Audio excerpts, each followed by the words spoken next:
For people to call you something is one thing, but for them to show it to you, especially in a book or in something like the Constitution, and give you accurate knowledge about things that will actually affect you and your family for decades to come. If this bill, if this convention, if these plans that these rich people have made come true.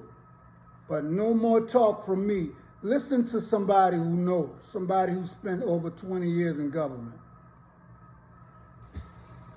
I'm Vic Myers. Welcome to The Resistance. This is Implications, part 4 of a 4-part series. To sum up recap the first 3 parts, in 1857, the Supreme Court gave us the Dred Scott decision, in which they said that citizenship is for white Americans only. And that decision has never been overturned. It's only been rendered moot by the 13th and 14th Amendments. There's still a lot of Republicans out there who believe in that decision and think it should be enforced. Donald Trump's call for an end to birthright citizenship, it's a red herring. It's not about immigration. It's about convincing you and I that we need to amend the Constitution to do it. And we'll never get the Congress, we'll never get 2/3 of each houses to agree to amend the Constitution to get rid of the 14th Amendment. So we'll just have to have a constitutional convention, right? Well, that's a stated goal of the Heritage Foundation. In fact, in the last 10 years, they've participated in 2 mock conventions.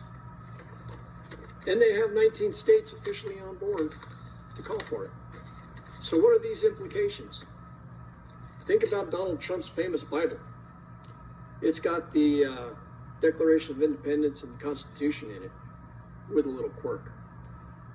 It doesn't have the 11 through 27 amendments of the Constitution, which means it doesn't have the 13th and 14th Amendments, which means it doesn't have recognition of a woman's right to vote. It doesn't have presidential term limits. It doesn't have direct election of our senators. And it doesn't have several other things too. If they succeed in calling for a constitutional convention, the Republicans will severely outnumber the Democrats. And the Democrats won't be able to stop anything. The Christian nationalist agenda will be on the table. And they can get rid of any amendment, which means they can get rid of the Second Amendment too. Are you listening, Second Amendment folks? In the mock conventions that I told you they've already participated in, this is just some of the things that they've done in those conventions. They changed the Constitution so the Supreme Court will always have 9 and only 9 justices. They changed the tax law so that rich people won't have to pay any taxes. They did away with the federal government's ability to regulate commerce. There were no federal departments to regulate business, no federal means of protecting the environment, no guardrails for on the safety of our food and our water and our medicines. They gave federal lands back to the states and opened the doors for mining and drilling. They also took away presidential term limits. They changed how we elect our president, and they imposed term limits on Congress and took away our ability to directly elect our senators. Those are just some of the things they did. There's so much more, but it can all be summed up pretty easily. They want an extremely powerful president with no term limits. They want a weak Congress that can't oppose him. And they want a weak election system so that you and I, so that we, the people, cannot depose him at the ballot box. The birthright citizenship call is a means to realize their dream of a Christo-fascist nation in which only white people have any rights. For you Second Amendment folks, this kind of government doesn't want its citizens to be armed. The Second Amendment will be gone too. This is why all of you who choose no party or a minor third party like the Greens, for now, you need to set all of that aside. There are 2 major parties in America.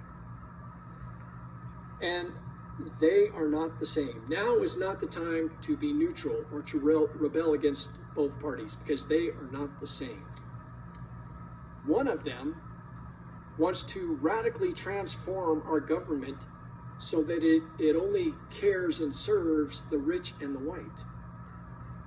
The other one is the opposition. Join the Democratic Party, because there is no middle ground. There's only the alternative. Good day. Well, there you have it.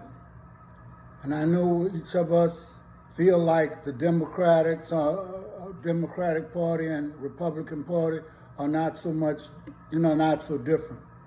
But I tell you this, if the rich and the white, the only ones that have rights in America, where does that leave us?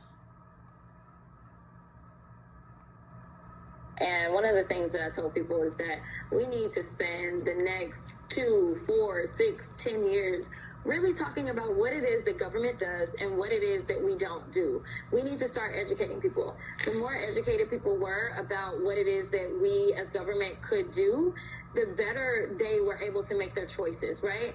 And so here it is, at least we had a candidate that would look at the price gouging that takes place with those at the top and say, you know what, you guys are just price gouging. This isn't inflation. This is greed. And guess what? We're going to go after you. Have you heard those types of words come out of Trump? Absolutely not. In fact, when we talk about grocery prices, one of the things that came out a little towards the end of the campaign was that a Kroger executive admitted that they have been price gouging. Listen, we still have a lot of people out here that are greedy because that's the country that we live in. And guess what? The greediest folk in America are now going to be the ones that are going to be running America, because he has decided that the millionaires and billionaires who were investing millions of dollars into his campaign, guess what? They're going to be the ones, regardless of their qualifications, that are going to run the government. But I can tell you one thing. I am going to push back and fight every single day that I can, because my constituents cannot afford to have billionaires telling them that they don't deserve their Social Security that they've paid into. 20% of my district live at or below poverty, and I know that they voted for the right candidate, whether it was me or whether it was Kamala Harris. My district got it right, so I'm going to do my part.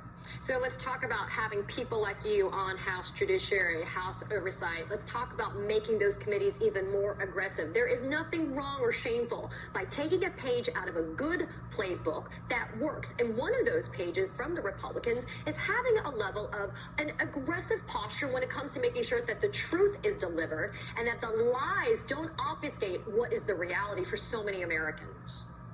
Yeah, so right now we just got our ratios. Leader Jeffries just sent those out, so we know what the ratios are going to be on the committees. So that gives me an idea of my chances of potentially getting onto Judiciary. I am a permanent member of Oversight, but I am trying to get over to Judiciary and continue to serve with Jamie Raskin as my leader. And so with that, I hope that you see that Jasmine Crockett needs to be on the Judiciary Committee, because that is where a lot of the bills that these greedy people that we call our representatives will be trying to impart and implement Project 2025 through the judicial branch, especially the Supreme Court. And the reason why they're doing that is because they made that court up, okay, to serve them. Now, the only thing that I see missing out of this whole thing is, where are the people? Why aren't we speaking out? I've always said that when good people don't do anything about a situation that they see that needs changing, well, not only are they going to suffer, but you're going to suffer. And I can't understand, you can bring a horse to water, but you can't make him drink. We can give you all the information in the world, but if you're so enamored in love with Trump and the millionaires that he represents, then you are going to suffer, and you're going to bring a lot of other people with you. Now, I know that y'all didn't like the fact that I said free slave earlier, but let me tell you something. You can't have it both ways. And if you want to be free, you're going to have to fight for it.